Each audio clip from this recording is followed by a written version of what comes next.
Hi, this is Troy Strahana. I'm going to show to you a 5-step process on how to sell a house before you buy it. It's the ideal way to start investing in real estate so that you don't have any risk. Because imagine if you have a buyer or buyers, several buyers lined up first before you even acquire your first property, then that basically guarantees that you'll be able to make money without any risk. So what are the steps? Step one is you find a buyer. Okay. Now you have to be careful on how you do this so that you don't go against any laws.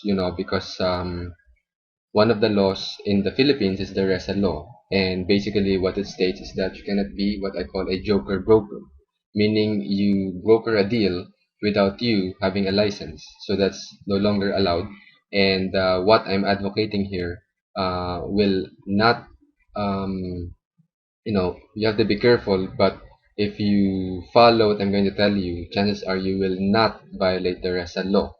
But you have to follow this step by step. Okay. So how do you find a buyer? All right. And let's assume you don't have a real estate license. Okay. So how do you do that? So you talk about real estate. Something very simple that most people overlook. So for example, when people ask you, what do you do? I don't care if you're an engineer, you're a manager of a company, or even the CEO of your own business. If you want to jumpstart your career in real estate, that is, become a real estate investor, then you should answer, I buy and sell houses. Alright? Even when I used to be a scientist for Procter& and Gamble, when people ask me, so what do you do? I tell them, I buy and sell houses. And you'll be amazed by what this will do for you because you will get leads on properties for sale and also leads of potential buyers just by telling people what you do. Alright? You can post something interesting about real estate in your Facebook wall.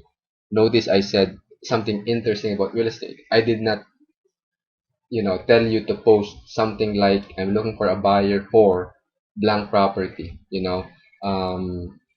Again, you have to be careful so that you will not be perceived as a joker broker or a broker who doesn't have a license and you're brokering real estate. That's illegal. So post something interesting about real estate. Maybe you've seen a video on YouTube about real estate and you post that, if it's something interesting. The point here is that people all around you should perceive you as the real estate go-to guy or go-to girl. If they think of real estate, they should think about you. If they encounter a buyer, they should think about you. All right. You can put that in your email signature as well. So, for example, you can say, "P.S. I buy and sell houses now. Text me to find out how," and then you can put your cell phone number. Okay. That's just an example. I'm not saying that you should put the exact same words, but that is something that you may want to consider. You can do a text blast. Do you know anyone who needs to sell or needs to buy a house? So keep it very vague, keep it very open, okay, open-ended. Don't mention a specific deal that you are selling because again, if you're not licensed, you cannot sell. All right. The only way for you to, to do this without a license is to be a principal in the deal, meaning you have to buy the house and then sell the house. Okay.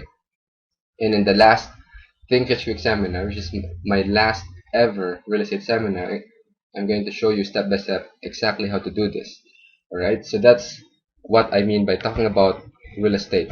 Okay, something very simple that anyone can do. And, as long as there's freedom of speech, you should not worry about RESA law, okay, preventing you from talking about real estate.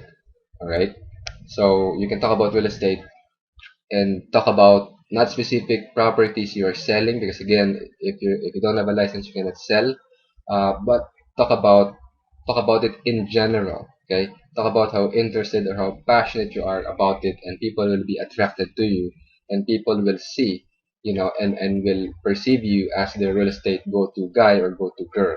All right, then working with real estate with other real estate investors will also help you find buyers. Okay, how do you do this? Well, you sign a non-exclusive option to purchase.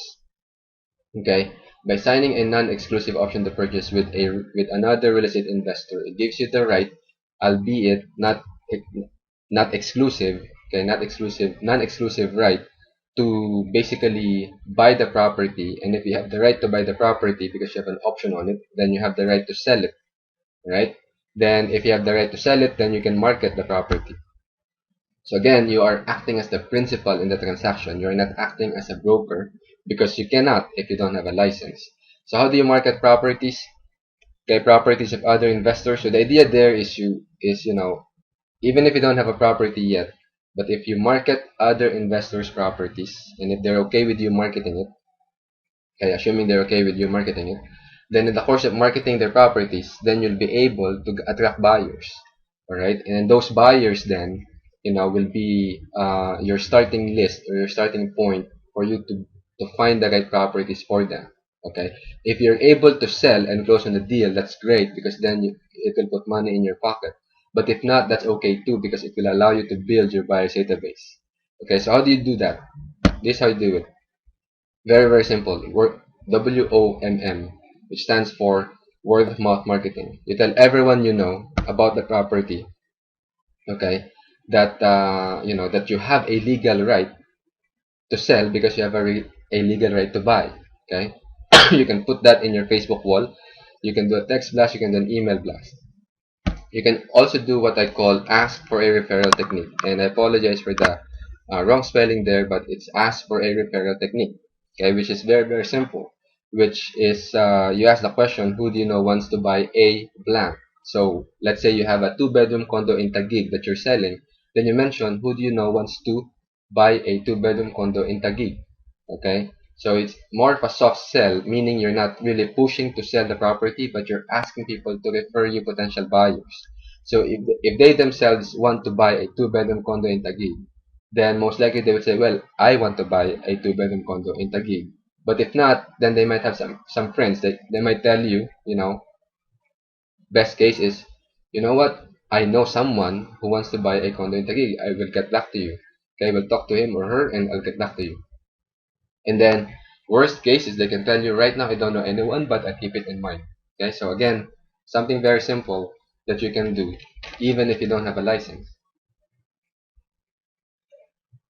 Then you can do what I call centers of influence networking.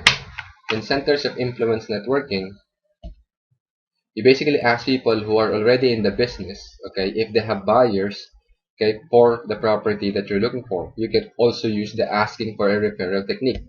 So for example, who are these people who are in the real estate game? These are real estate agents, lawyers, architects, contractors, and other real estate investors. Alright? And then you can also ask people who have a wide network of people.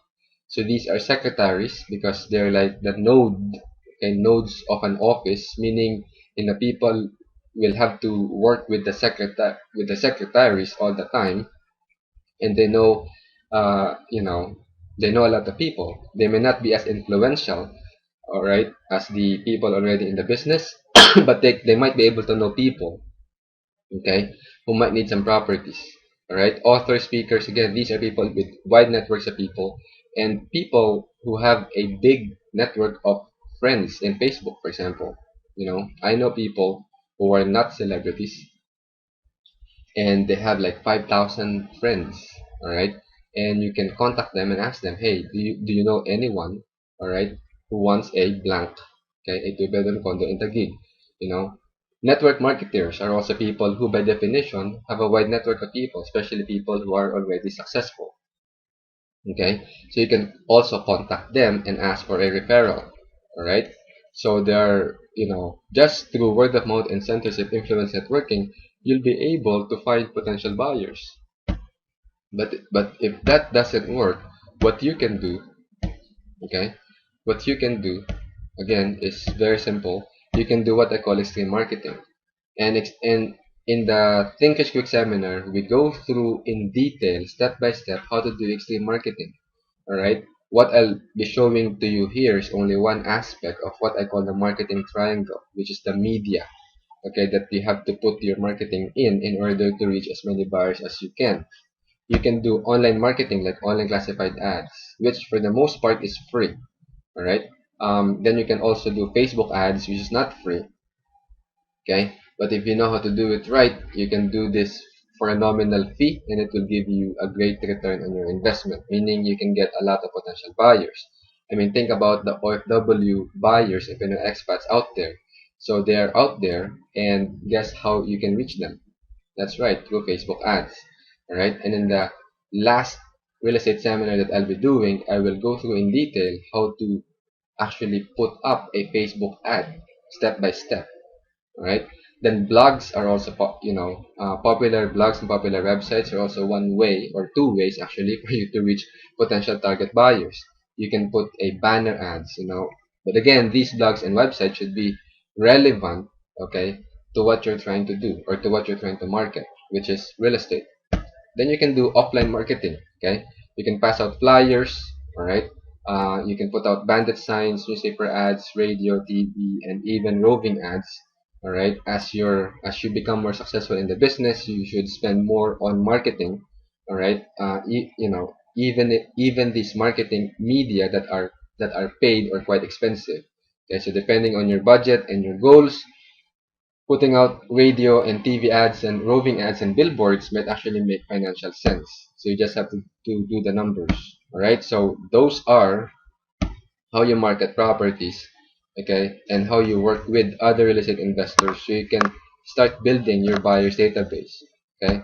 Because once you have a buyer's database, then it will be easier, okay, because it's easier to find a buyer for to find a house for a buyer than a buyer for a house. So if you do that first step, that is you find buyers first, then you can then later on look for the right properties for them, okay?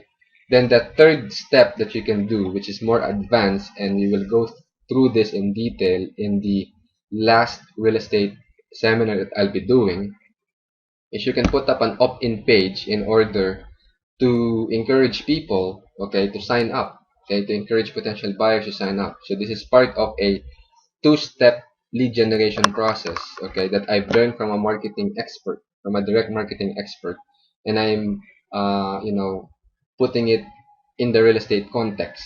All right, so these are the steps. Step one is to write an ebook about how to own a home. So you can do this by researching information off the internet and putting an ebook together. Then you can put up a website where people can download the ebook, right? Then you can put up an opt-in page where prospective buyers can put their contact information. So, because your potential buyer will obviously want to own a home, right? Then if you put out information out there that you can now there's a 7-step process where anyone can own a home in as little as 7 days or something like that, that you can market. Then people will have to opt in, okay, in order to get your ebook.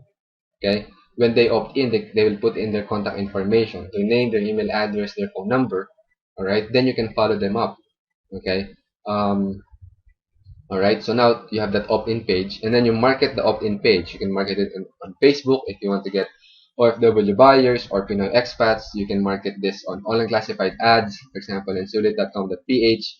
All right, and then this separates you from the rest of the competition, because as the rest of your competition tries to sell properties and do a hard sell, what you're doing is you're doing a soft sell, okay, which is encouraging people to own a home. All right, and once they find out the information, then you establish a relationship with them, okay, and you can follow those who opted in, okay, and then later on, when you have a property for them, you can then sell properties directly to them.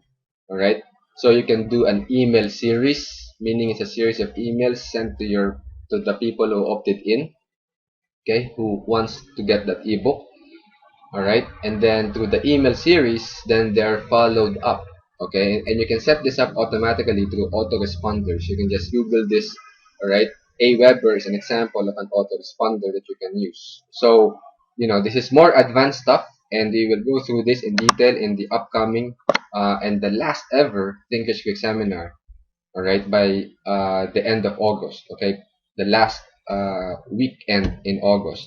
All right, so that's the third step on how to find a buyer, way before you have a property for sale, or even if you don't have a property for sale yet, so that if you're not a licensed agent, then you will not go against RESA law.